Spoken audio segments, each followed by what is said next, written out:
The spirit of a prophet ஒரு தீர்க்கதரிசியின் ஆவி is the spirit of the savior. அது இரட்சகருடைய ஆவி. Number 2, the spirit of a prophet இரண்டாவது ஒரு தீர்க்கதரிசியின் ஆவி is the spirit of speaking. அது பேசுகிற ஆவி. It's a spirit of spokesman. அது பேசுகிற ஆவி. It's a spirit of speaking. அது பேசுகிற ஆவி. Number 3, மூன்றாவது the spirit of a prophet ஒரு தீர்க்கதரிசியினுடைய ஆவி is the spirit of seeing. அது பார்க்கிற ஆவி. It's a spirit of seeing. அது தீர்க்கமாய் பார்க்கிற ஆவி. Yes or no? ஆமாவா இல்லையா? Then the spirit of a prophet நான்காவதாக ஒரு தீர்க்கதரிசியின் ஆவி is the spirit of sensitivity. அது உணர்வு பூர்வமான ஆவி. It's a sensitive spirit. அது உணர்வு பூர்வமான ஆவி. It's a very soft spirit. அது மிகவும் மிருதுவான ஆவி. How many I said? எத்தனை நான் சொல்லி இருக்கேன்? 4. The spirit of a prophet ஒரு தீர்க்கதரிசியினுடைய ஆவி is a spirit of a song. அவர் ஒரு பாடகருடைய ஆவி. It's a song singing spirit. அது பாடும் ஆவி. It's a spirit of song. அது ஒரு பாடும் ஆவி. ஒரு ஹalleluya சொல்லுங்க ஒரு பார்க்கலாம். ஹalleluya சொல்லுங்களே. Then the spirit of a prophet ஒரு தீர்க்கதரிசியின் ஆவி is the spirit of sanctification. அது ஒன்றை பரிசுத்தப்படுத்துகிற ஆவி. It's a spirit of holiness. அது பரிசுத்தத்தின் ஆவி. It's a spirit of purity. அது பரிசுத்தத்தின் ஆவி. It's a spirit of cleansing. அது கழுவுகிற ஆவி. Hallelujah. Hallelujah. Then அடுத்து the spirit of a prophet ஒரு தீர்க்கதரிசியினுடைய ஆவி is the spirit of sharing. அது பகிர்ந்து கொடுக்கிற ஆவி. It's a spirit of impartation. அது ஒன்றை பகிர்ந்து அளிக்கிற ஆவி. It's a spirit of sharing. அது ஒன்றை கொடுக்கிற ஆவி. Then அடுத்து the spirit of a prophet ஒரு தீர்க்கதரிசியினுடைய ஆவி is the spirit of success. அது ஜெயத்தின் ஆவி. It's a spirit of victory. அது வெற்றியின் ஆவி. Prophets, listen to me. தீர்க்கதரிசிகளே கவனியுங்கள். Prophetic teachers, listen to me. தீர்க்கதரிசன போதகர்களே கவனியுங்கள். If you want to operate in the office of a prophet, ஒரு தீர்க்கதரிசியினுடைய வேலையை நீங்கள் செய்ய விரும்பினால் always remember, எப்பொழுதுமே நினைவில் கொள்ளுங்கள், you are a little savior. நீங்கள் குட்டி இரட்சகர். Savior spirit இயேசு கிறிஸ்துவின் ஆவி is within you. அது உங்களுக்குள் இருக்கிறது. Jesus spirit இயேசுவின் ஆவி is within you. உங்களுக்குள் இருக்கிறது. Revelation 19:10 says, வெளிப்படுத்தல் 19:10 சொல்லுகிறது. How many of you believe the angels bring the message from heaven? பரலோகத்திலிருந்து தேவ தூதர்கள் செய்தியை கொண்டு வருவார்கள். Who is a prophet? யார் தீர்க்கதரிசி? Prophet also gets message from heaven. பரலோகத்திலிருந்து செய்தியை கொண்டு வருகிறவர்களும் தீர்க்கதரிசிகளே. Sometimes for a prophet, சில நேரங்களிலே தீர்க்கதரிசிக்கு angels will bring the message. தேவ தூதர்கள் செய்தியை கொண்டு வருவார்கள். So the angel says to a prophet apostle, அதாவது தீர்க்கதரிசன அப்போஸ்தலரிடத்திலே ஒரு தேவதூதன் சொல்லுவான், I am your co-worker. நான் உன்னோட சேர்ந்து வேலை செய்யற ஆள்பா. Everybody say, the testimony of Jesus இயேசு கிறிஸ்துவை குறித்த சாட்சி is the spirit of prophecy. அது தீர்க்கதரிசன ஆவியாய் இருக்கிறது. Everybody say, the testimony of Jesus இயேசு கிறிஸ்துவை குறித்த சாட்சி is the spirit of prophecy. அது தீர்க்கதரிசன ஆவியாய் இருக்கிறது. Revelation chapter 1 வெளிப்படுத்தல் 1ஆம் அதிகாரம் verse 1 and 2. 1-2 வசனங்கள். The revelation of Jesus Christ which God, the whole book of Revelation is the revelation of Jesus. வெளிப்படுத்தல் விசேஷத்தினுடைய முழு புத்தகமும் இயேசுவை பற்றி வெளிப்படுத்துகிறது. Everybody say, the whole book of Revelation வெளிப்படுத்தல் விசேஷம் முழுவதும் is not a revelation about 10 horns and 10 horns, 10 blow. 10 கொம்புகளை குறித்தும் 10 வாதைகளை குறித்தும் சொல்லப்படுறதில்ல. It's about the revelation of the Lord Jesus. கர்த்தராகிய இயேசு கிறிஸ்துவை குறித்த வெளிப்பாடாகும். Hallelujah. Hallelujah. சத்தமா சொல்லுங்க பார்க்கலாம். Father gave the message to Jesus. பிதாவாகிய தேவன் இயேசு கிறிஸ்துவுக்கு செய்தியை கொடுத்தார். Jesus gave the message to an angel and sent it to John. இயேசு கிறிஸ்து ஒரு தேவ தூதனிடத்திலே செய்தியை கொடுத்து யோவானுக்கு கொடுக்க சொன்னார். It's all about Jesus. எல்லாமே இயேசுவை பத்தி தான். How Jesus looks at the church. எப்படி இயேசு கிறிஸ்து சபையை பார்க்கிறார். That's the spirit of prophecy. அதுதான் தீர்க்கதரிசன ஆவி. சொல்லுங்க. I have something against you. உன்னிடத்தில் எனக்கு ஒரு குறை உண்டு. Spirit of prophecy. அது தீர்க்கதரிசன ஆவி. What Jesus thinks about the church. சபையை குறித்து இயேசு கிறிஸ்து என்ன நினைக்கிறார்? What Jesus wants to talk to your church. ஒரு சபையிடத்திலே இயேசு கிறிஸ்து என்ன பேச விரும்புகிறார்? Why? ஏன்? Everybody say Jesus is the head. எல்லாரும் சொல்லுங்க, இயேசுவே தலை. The church is the body. சபை சரீரம். From the head, அந்த தலையிலிருந்து the direction must come to the body. சரீரத்துக்கு வழி நடத்துதல் வர வேண்டும். ஒரு ஹalleluya சொல்லலாமா? From the head, தலையிலிருந்து the message must come to the body. செய்தி சரீரத்துக்கு வர வேண்டும். And through the spirit of prophecy, தீர்க்கதரிசன ஆவியின் மூலமாக the message of head is communicated to the body. தீர்க்கதரிசன ஆவியின் மூலமாக செய்தியானது தலையிலிருந்து சரீரமாகிய சபைக்கு வருகிறது. That's why we need the spirit of prophecy. ஆகவேதான் தீர்க்கதரிசன ஆவி நமக்கு தேவைப்படுகிறது. When a prophet comes to the ஒரு church, சபைக்கு தீர்க்கதரிசி வரும் பொழுது it's as if Jesus is standing before the church. சபைக்கு முன்பாக இயேசுவே நிற்கிறதை போல இருக்கிறது. When a prophet opens his mouth, ஒரு தீர்க்கதரிசி தன்னுடைய வாயை திறக்கும் பொழுது it's as if the head of the church is talking to the church. சபையின் தலையானது சபையின் சரீரமாகிய சபைக்கு பேசுவது போல இருக்கிறது. Are you listening to me? நான் சொல்லுகிறது உங்களுக்கு தெரிகிறதா? Do you listen? நீங்க கவனிக்கிறீங்களா? You need, if you want to know what is your condition, உங்களுடைய நிலைமை எப்படிப்பட்டது என்பதை அறிய விரும்பினால் find out a prophet. ஒரு தீர்க்கதரிசியை கண்டுபிடிங்கள். I tell you for the glory of God. கர்த்தருடைய மகிமைக்காய் சொல்லுகிறேன். Many times the pastors tell me, அநேக நேரங்களிலே போதகர்மார் சொல்லி இருக்கிறார்கள், by listening your message to my church, I understand the condition of my church. உங்களுடைய நீங்கள் எங்க சபைக்கு வந்து நீங்க கொடுத்த செய்தியை கேட்ட பிறகுதான் நான் நடத்துற சபையினுடைய நிலையை எனக்கு தெரியுதுன்னு சொல்லி இருக்கிறார். We need prophets. நமக்கு தீர்க்கதரிசிகள் அவசியம். God is looking for prophets கர்த்தர் தீர்க்கதரிசிகளை எதிர்பார்க்கிறார். who can communicate his plan to his body. அவருடைய சரீரமாகிய சபைக்கு தலையிலிருந்து கொண்டு வருகிறவர் யார் செய்தியை?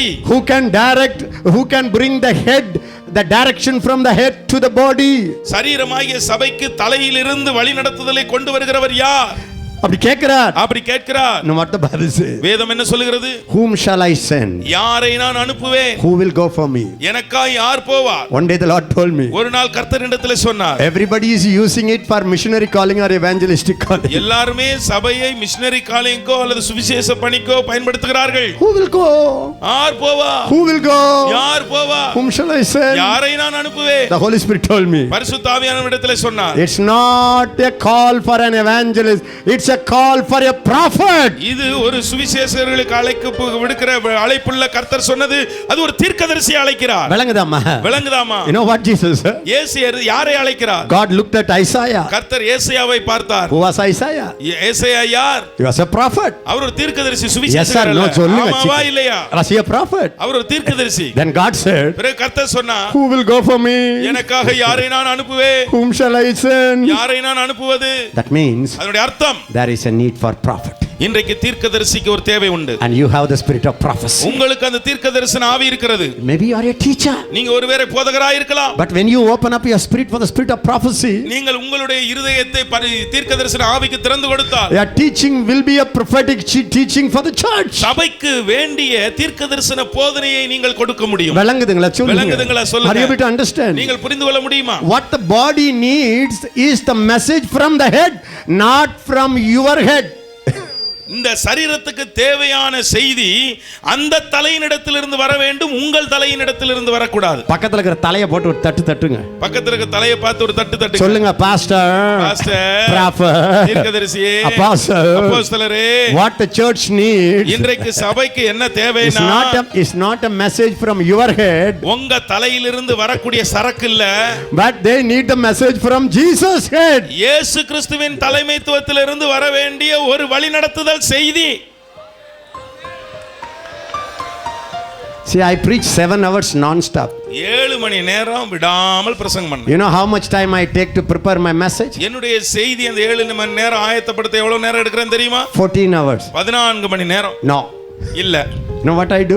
என்ன தெரியுமா செய்றேன்? I pray in tongues for 3 hours. 3 மணி நேரம் அந்நிய பாஷையில ஜெபிக்கிறேன். Sometimes 4 hours. சில நேரம் 4 மணி நேரம். When I pray in tongues, நான் அந்நிய பாஷையில ஜெபிக்கும்போது all of a sudden திடீரென்று I see my message. என்னுடைய செய்தியை பார்க்கிறேன். You may say, brother, yes. Yes. என்ன brother? Sensitive spirit, singing spirit, என்ன பிரதர்? serious spirit. ன்னு செய்தி வருது. அது பாடல் ஆவி, அது பரிந்து பேசுகிற அப்படிலாம் சொல்றீங்களே. How do you get it? எப்படி அதை பெறுகிறீர்கள்? When I pray in tongues, நான் அந்நிய பாஷையில ஜெபிக்கும்போது the words come into my spirit. என்னுடைய ஆவியிலே வார்த்தைகள் வருகிறது. Sometimes, சில நேரத்துல brother prophets, listen to me. தீர்க்கதரிசிகளே கவனியுங்கள். 7 hours message I get it in 10 minutes. 7 மணி நேரம் செய்ய வேண்டிய பிரசங்கத்தை 10 நிமிஷத்துல பெறுறேன். But I pray in tongues 7 hours. ஆனால் 7 மணி நேரம் அந்நிய பாஷை ஜெபிக்கிறேன். Why? ஏன்? I fear. நான் பயப்படுகிறேன். I tremble. நான் நடுங்குகிறேன். The only fear I have எனக்கு இருக்கிற ஒரே பயம் before the pulpit, நான் பிரசங்க பீடத்துக்கு வரும்போது Lord, கர்த்தாவே, let not something go to the people from my head but from you.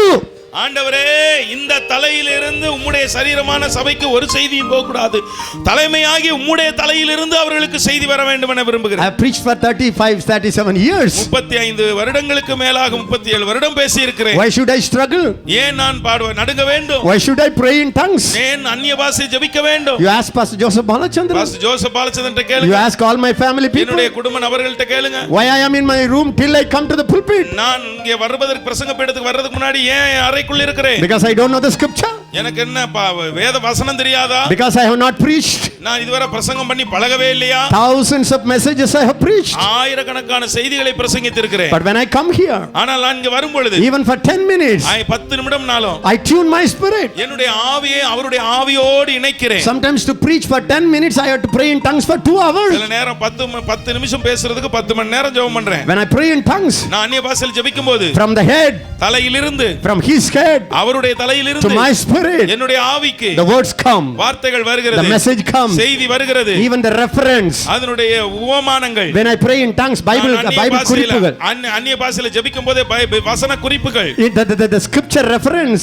அதனுடைய வசன குறிப்புகள், இணை வசனங்கள். I don't take concordance and see it. நான் கண்காடனை எல்லாம் எடுத்து ஒத்த வேத ஆக்கி அகராதி எல்லாம் பார்க்கிறது இல்ல. When I pray in tongues, நான் அந்நிய பாஷையில் ஜெபிக்கும்போது the Lord shows me கர்த்தர் எனக்கு காண்பிக்கிறார். in my spirit, என்னுடைய ஆவியிலே, not like a vision, ஒரு தரிசனம் போல அல்ல, but in my spirit, என்னுடைய ஆவியிலே all of a sudden திடீரென்று I see second Kings 2. 2 ராஜாக்கள் 12. Then I just note it down. பிறகு அதை குறித்துக் கொள்ளுகிறேன். Then I pray in tongues. பிறகு அந்நிய பாஷையில் ஜெபிக்கிறேன். Then another yes comes. இன்னொரு வசனம் வருகிறது, yes. Then I note it down. பிறகு அதை குறித்துக் Then கொள்ளுகிறேன். I pray in tongues. பிறகு அந்நிய பாஷையில் ஜெபிக்கிறேன். Then another yes comes. பிறகு இன்னொரு yes வருது. Sometimes the example comes. சில அது உவமானங்கள் வருகிறது. Why should I do it? ஏன் அதை நான் செய்ய வேண்டும்? God knows. கர்த்தருக்கு தெரியும். God knows. கர்த்தருக்கு தெரியும். When I go to heaven, நான் பரலோகத்துக்கு போகும் I can பொழுது boldly see Jesus. நான் தைரியமா இயேசுவை பார்ப்பேன். I can say Jesus. நான் இயேசுவிடத்தில் சொல்லுவேன், As long as I was in this world, நான் இந்த உலகத்திலே இருந்த வரையிலே I never preached my own theory. ஒருபோதும் நான் என்னுடைய சொந்த கதையை பேசவில்லை. Not something out of my study. நான் ஏற்கனவே படித்ததிலிருந்து நான் பேசவில்லை. What the word you gave me, I gave it. நீர் கொடுத்த வார்த்தையை நான் கொடுத்தேன். Whether people understood or not, that's not my job. ஜனங்கள் புரிஞ்சுக்கறாங்களோ இல்லையோ அது என் வேலை இல்ல. Whether they like it or not, that's not my job. அவங்களுக்கு பிடிக்குதோ பிடிக்கலையோ அது என் வேலை இல்ல. I heard God. நான் தேவனிடத்திலிருந்து கேட்டேன். Spirit of prophecy is a spirit of Jesus. தீர்க்கதரிசன ஆவி இயேசு கிறிஸ்துவினுடைய ஆவி. It communicates the head message to the body. அது தலையிலிருந்து இருக்கக்கூடிய செய்தியை சரீரமாகிய சபைக்கு கொடுக்கிறது. Spirit of prophecy தீர்க்கதரிசன ஆவி is the testimony of Jesus. இயேசு கிறிஸ்துவை குறித்த சாட்சி. Hallelujah. Hallelujah. Though John was an apostle, யோவான் ஸ்நானகன் ஒரு அப்போஸ்தலனாய் இருந்தாலும் John was primarily a prophetic apostle. தீர்க்கதரிசன ஒரு அப்போஸ்தலனாக அடிப்படையிலே யோவான் இருந்தார். That's a big subject. I don't want to go into it now. அது ஒரு பெரிய பாடம், அதற்குள்ளே நான் போக விரும்பவில்லை. Double calling. இரட்டை அழைப்பு. Peter was an evangelistic apostle. பேதுரு ஒரு சுவிசேஷக அப்போஸ்தலர். So I'm not going deep into it now. அதுக்குள்ள ஆழமாய் போக விரும்பவில்லை. Paul was a teaching and apostle. Pavul அப்போஸ்தலர் ஒரு போதக அப்போஸ்தலர். Whatever it is. எது எப்படியோ, when the prophetic comes, தீர்க்கதரிசன ஆவி வரும் பொழுது the head தலை and the body சரீரம் is connected. ஒன்றோடு ஒன்று இணைகிறது. Lift up your hand and say, கரங்களை உயர்த்தி சொல்லு. Yes, Holy Spirit. ஆமாங்க ஆவியானவரே, I want to be a prophet. நான் ஒரு தீர்க்கதரிசியாக இருக்க விரும்புகிறேன். I know what is my spirit. என்னுடைய ஆவி என்ன என்பது எனக்கு தெரியும். சொல்லுங்க, I know what is my spirit. என்னுடைய ஆவி எது என்பது எனக்கு தெரியும். My spirit என்னுடைய ஆவி gets everything from the head. அது தலையிலிடத்திலிருந்து எல்லாம் பெற்றுக்கொள்கிறது. My spirit என்னுடைய ஆவி is the ladder between Jesus and the church. சபைக்கும் இயேசுவுக்கும் நடுவிலே இருக்கிற ஒரு ஏணி. எல்லாரும் கையை வச்சு சொல்லுங்க, the prophet spirit ஒரு தீர்க்கதரிசியின் ஆவி is a ladder, அது ஒரு ஏணி, between the head and the body, தலைக்கும் சரீரத்துக்கும் இருக்கக்கூடிய ஒரு ஏணி, between Jesus and the church. இயேசுவுக்கும் சபைக்கும் இருக்கிற ஏணி. எல்லாம் கையை வச்சு சொல்லுங்க, I have the ஏணி. எனக்கு ஒரு லேடர் இருக்கிறது. My spirit is a ladder. என்னுடைய ஆவி ஒரு ஏணி. It goes to the head. அது தலைக்கு போகிறது. Gets his message செய்தி, அவருடைய செய்தியை பெறுகிறது. and gives it to the church. அது சபைக்கு கொடுக்கிறது. Shall I tell you? நான் உங்களுக்கு சொல்லட்டுமா? When you preach such words, நீங்கள் இப்படிப்பட்ட வார்த்தைகளை பேசும்போது I cannot explain you. நான் உங்களுக்கு விளக்கி சொல்ல வேண்டிய முடியாது. Why people come here, brother? ஏன் ஜனங்கள் இங்க வருகிறாங்க brother? Why did you come? நீங்க எதுக்கு வந்தீங்க? You are all busy people. நீங்கள் ரொம்ப அலுவல் நிறைந்தவர்கள். Are you not a good preacher? உங்களுக்கு ஒரு பிரசங்க, நீங்க நல்ல பிரசங்கியார் இல்லையா? Why people come wherever I go? நான் எங்கெல்லாம் போறேன்னா ஏன் ஜனங்கள் வருகிறார்கள்? Why? ஏன்? I don't call Kamala or Ramesh or Sundar. Sundar, Kamala, Ramesh என்று பெயரை சொல்லி நான் அழைக்கிறது இல்ல. That's a great ministry. அது ஒரு பெரிய ஊழியம்தான். But I'm not doing it. ஆனால் அதை நான் செய்யவில்லை. But why people come? ஏன் ஜனங்கள் வருகிறார்கள்? They know அவர்களுக்கு தெரியும் His word இவருடைய வார்த்தை is His word. அது அவருடைய வார்த்தை. His word அவருடைய வார்த்தை is His word. அவருடைய வார்த்தை. That's the power. அதுதான் வல்லமை. அல்லேலூயா. Today இன்றைக்கு I am standing here with a burden, ஒரு பாரத்தோடு இங்கே நிற்கிறேன். not with a teaching material. இன்றைக்கு உங்களுக்கு போதிக்கக்கூடிய குறிப்புகள் மாத்திரம் கொண்டு I வரவில்லை. believe it with all my heart. என்னுடைய முழு இருதயத்தோடு நம்புகிறேன். God knows கர்த்தருக்கு தெரியும் what is my heart என்னுடைய cry. இருதயம் எதை குறித்து கதறுகிறது. May the spirit of prophet come and take over you. தீர்க்கதரிசியின் ஆவி வந்து உங்களை மேற்கொள்ளட்டும். Let hundreds of prophets come. இன்றைக்கு நூற்றுக்கணக்கான தீர்க்கதரிசிகள் இந்த இடத்துல எழும்பட்டும். Hallelujah. அல்லேலூயா. எல்லாரும் சொல்லிட்டே இருங்க, Lord, I understand what is my spirit. எல்லாரும் சொல்லுங்க, கர்த்தாவே என்னுடைய ஆவி என்ன என்பதை நான் அறிந்து கொண்டேன். Shall I tell you good news? ஒரு நல்ல செய்தி சொல்லட்டுமா? A prophet, ஒரு தீர்க்கதரிசி, the spirit of prophecy ஒரு தீர்க்கதரிசன ஆவி does the bypass surgery. அது ஒரு பைபாஸ் சர்ஜரி செய்கிறது, அறுவை சிகிச்சை. The spirit of prophecy, குறுக்கு அறுவை சிகிச்சை. listen, the spirit of prophecy, ஒரு தீர்க்கதரிசன ஆவி, your spirit உங்களுடைய ஆவி connects to Jesus' spirit, அது இயேசுவுடைய ஆவியோடு சேர்கிறது. bypassing the brain. அது மூளையை தவிர்த்து உள்ளே போய் விடுகிறது. You want to go by bypass road? நீங்கள் அந்த கிளை சாலையின் வழியாக போகிறீர்கள். How many of you want to go by bypass road? எத்தனை பேர் கிளை சாலையின் வழியாக போக விரும்புகிறீர்கள்? Shortcut. குறுக்கு வழி. Within 15 minutes, 15 நிமிடத்திலே you can revive the church. நீங்கள் சபையை உயிர்ப்பித்து விடலாம். Within 1 hour message, ஒரு மணி நேர செய்தியை you can change the lives of people. ஜனங்களுடைய வாழ்க்கையை மாற்றி அமைக்க முடியும். That's the spirit of a prophecy. அதுதான் ஒரு தீர்க்கதரிசன ஆவி. Today, இன்றைக்கு I want everybody to open your spirit. இன்றைக்கு எல்லாரும் உங்களுடைய ஆவியை திறக்கும்படியாய் கேட்கிறேன். Know what is your spirit. உங்களுடைய ஆவி இன்னதென்பதை I கண்டுகொள்ளுங்கள். have prayed to the Lord. நான் கர்த்தரிடத்தில் ஜெபித்து வந்திருக்கிறேன். Lord, கர்த்தாவே, the prophets must receive a new anointing today. தீர்க்கதரிசிகள் இன்றைக்கு புதிய அபிஷேகத்தை பெற்றுக்கொள்ள வேண்டும். And all the other ministries மற்ற எல்லா ஊழியங்களும் must receive the spirit of prophecy, and something must be added in their calling. அவர்களுடைய அழைப்போடு தீர்க்கதரிசன அழைப்பும் ஆவியும் இணைந்து விட வேண்டும். Hallelujah. Hallelujah. The spirit of a prophet ஒரு தீர்க்கதரிசியின் ஆவி is அது a speaking voice of God. அது தேவனுடைய பேசும் சத்தம். He is the echo of heaven. பரலோகத்தின் எதிரொலி. Listen to me. நான் சொல்றத கவனிங்க. Who is struggling more, me or Jayasilan? இப்ப நிறைய பாடுபடுறது யாரு, நானா ஜெயசீலனா? Is he thinking about the next word he has to speak? அவர் பேச வேண்டிய அடுத்த வார்த்தையை அவர் யோசிக்கிறாரா? Is he concerned about the references he has to give you? அவர் உங்களுக்கு கொடுக்க வேண்டிய மற்ற வசன குறிப்புகளை எல்லாம் யோசிக்கிறாரா? What is he doing? அவர் என்ன செய்கிறாரு? He is my spokesman for Tamil people. Tamil மக்களுக்கு என்னுடைய வாயா இருக்கிறாரு. கொடுக்கிறத வாங்குறாரு, கொடுக்கிறாரு. That's the spirit of your spokesmanship. அதுதான் அந்த பேச்சாளனுடைய வாங்கி கொடுக்கிறவனுடைய வேலை. In one sense it's very easy. ஒரு வகையில பார்த்தா ரொம்ப சுலபம். In another sense it's very hard. இன்னொரு வகையில பார்த்தா ரொம்ப கஷ்டம். To tune your spirit it takes long time. உங்களுடைய ஆவி அந்த ஆவியோடு இணைப்பதற்கு ரொம்ப நேரம் பிடிக்கும். Once when you are tuned, அத ஒண்ணு ஆயிட்டீங்கன்னா sama jaliya hallelujah to the king of kings. It will just flow. Hallelujah. It will just flow. நீங்க யார் பேசுறது தெரியாது, அப்படி ஒண்ணா போய்க்கிட்டே இருக்கும். Shall I tell you the news? உங்களுக்கு ஒரு நல்ல செய்தி சொல்லட்டுமா? Many times அநேக நேரங்கள்ல the words come through me. என்னோடு வருகிற வார்த்தைகள், The words that come through me, என் மூலமாக வருகிற வார்த்தைகள் I hear it myself. நானே கேட்டுக்கிறேன். Before you receive it, I receive it. நீங்க பெறறதுக்கு முன்னாடியே நான் முதல்ல பெற்றுக்கொள்கிறேன். உங்களுக்கு பெனிஃபிட் ஆகிறதுக்கு முன்னாடி பெனிஃபிட் ஃபண்ட் ஆயிடுறோம் நாங்க. That is why sometimes when I make a joke, whether you laugh or not, I laugh. அதனாலதான் உங்களுக்கு சிரிப்பு காமிக்கும் போது நீங்க சிரிக்கிறீங்களோ இல்லையா நாங்களே சிரிச்சுக்கிட்டு Whether you cry or not, I cry. நீங்க அழுகுறீங்களோ இல்லையா அழுதுறோம். The reason is காரணம் என்னன்னா the words comes out of me. என்னிடத்தில் வெளியாக வருகிற வார்த்தைகள் I'm not talking about what I receive in the room. நான் அறையிலே பெற்றுக்கொள்ளுகிற வார்த்தையை சொல்லவில்லை. That அது plus அதோடு once when I receive the message there, அங்கே செய்தியை பெற்றுக்கொள்ளுகிறேன். it's a small seed. அது ஒரு சின்ன with. Then I come here. இங்க வரும் பொழுது Then the Holy Spirit speaks. பரிசுத்த ஆவியானவர் பேசும்போது The words come. வார்த்தைகள் வருகிறது. I myself listen it first time. முதல்ல அவர் பேசுறத முத தடவை நானே கேட்கிறேன். How many of you understood what I எத்தனை said? பேர் அதை புரிந்து கொண்டீர்கள்? How many of you can say, "Oh brother, எத்தனை now பேர் I சொல்றீங்க? understand where I am." இப்போ எனக்கு தெரியுது பிரதர் நான் எங்க இருக்கிறேன்னு. For every preacher this is an experience. எல்லா பிரசங்கியார்களுக்கும் இது ஒரு அனுபவமா இருக்கும். But for a prophet, ஆனால் தீர்க்கதரிசிக்கு it's 100%. இது 100% இது அவங்க பிராணனாவே மாறிடுது. The moment she starts greeting, அவர் அப்படி அவர்களை வாழ்த்து சொல்லும் போதே the greeting will become a message. அவருடைய வாழ்த்தே ஒரு செய்தியாய் வருகிறது. How many of you have seen me when I introduce something, a message comes?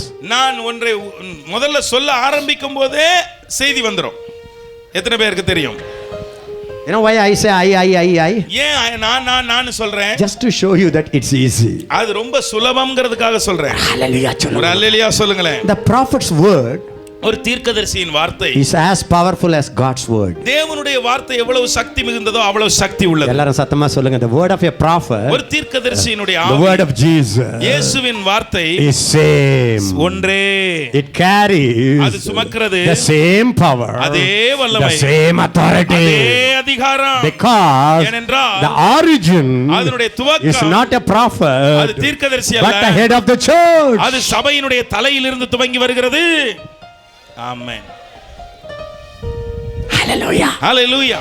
If you are an apostle, நீங்கள் ஒரு தீர்க்கதரிசியாக இருந்தால் everybody lift up your hand. எல்லாரும் கையை உயர்த்தி சொல்லுங்க. Your hand is a miracle. உங்களுடைய கையே அற்புத கை. The Bible says வேதம் சொல்லுகிறது God did many miracles through the hands of apostles. அப்போஸ்தலருடைய கரத்தினாலே கர்த்தர் அநேக அற்புதங்களை செய்தார். If you are a pastor, நீங்கள் ஒரு மேய்ப்பராய் இருப்பீர்கள் என்றால் it's mostly a heart emotion. உங்களுடைய இருதயம், உங்களுடைய உணர்ச்சி, That it's called pastor's heart. அது மேய்ப்பனுடைய இருதயம். எல்லாரும் கையை விட்டு சொல்லுங்க, pastor's heart. மேய்ப்பனின் இருதயம். If you are an evangelist, நீங்கள் ஒரு சுவிசேஷகனாய் இருந்தால் it's Jesus' feet. அது இயேசுவின் பாதம். எல்லாம் கையை வச்சு சொல்லுங்க, feet. அது இயேசுவின் That's பாதம். why the Bible says how beautiful are the feet of those who take the gospel. அதனால தான் வேதம் சொல்லுகிறது சுவிசேஷத்தை பிரசங்கிக்கிறவருடைய பாதங்கள் எத்தனை அழகானவைகள். But if you are a prophet, ஆனால் ஒரு நீங்கள் தீர்க்கதரிசி என்றால் you are not the hand of Jesus. நீங்கள் இயேசுவின் கரம் அல்ல, You are the mouth of Jesus. நீங்கள் இயேசுவின் வாயாக You இருக்கிறீர்கள். are a mouth of Jesus. நீங்கள் இயேசுவின் வாயாக இருக்கிறீர்கள். எல்லாரும் கையை விட்டு சொல்லுங்க, prophet எல்லாரும் கை வச்சு சொல்லுங்க, தீர்க்கதரிசி has the spirit of God's voice. தீர்க்கதரிசிக்கு தேவனுடைய சத்தத்தின் ஆவி இருக்கிறது. ஆமென். Hallelujah. Hallelujah. The Bible says in Jeremiah எரேமியாவிலே வேதம் சொல்லுகிறது chapter 15, 15ஆம் அதிகாரத்திலே is it verse 19? 19ஆம் வசனமா? Therefore, thus says the Lord, if you return, then I will. Thus says the Lord. Everybody chicken, quick. அதனால கர்த்தர் சொல்லுகிறதாவது, Thus says the Lord. கர்த்தர் சொல்லுகிறதாவது, If you return, If you return to me, நீ I will என்னிடத்திலே restore you. திரும்பினால் I will restore you. I will restore you. Before me, you will stand. Yes. And if you extract the precious from the worthless, Everybody say. In எல்லாரும் your சொல்லுங்க. mouth, உன்னுடைய வாயிலே the words come. அங்கே வார்த்தை வருகிறது. Some words சில வார்த்தை are worth words. விலையேறப்பெற்ற வார்த்தை.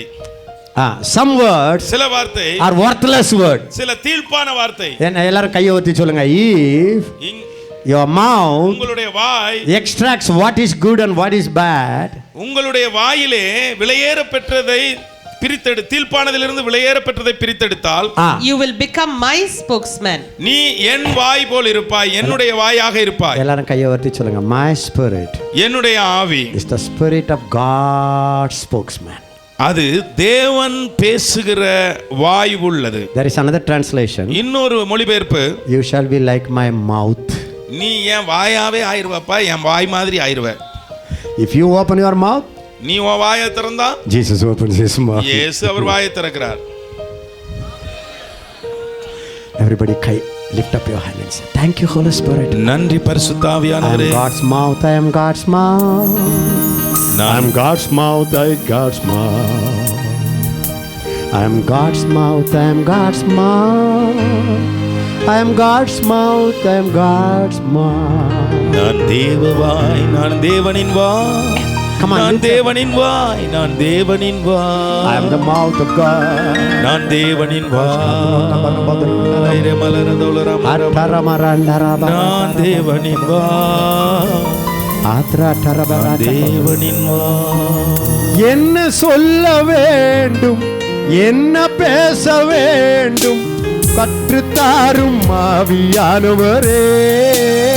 What should I speak? என்ன சொல்ல வேண்டும், எப்படி பேச வேண்டும், கற்றுத்தாரும் ஆவியானவரே. உம் விருப்பம் இல்லாமல் ஒரு வார்த்தை சொல்லாமல் வாயை மூடும் ஆவியானவரே. Without your desire, O, I cannot um speak one விருப்பம் word, Lord. இல்லாமல் ஒரு வார்த்தை சொல்லாமல் வாயை மூடும் ஆவியானவரே. ஆவியானவரே, Holy Spirit. தீர்க்கனின் ஆவியானவரே, Holy Spirit. தீர்க்கனின் ஆவியானவரே. Spirit of prophecy. Listen. நல்லா கவனிங்க.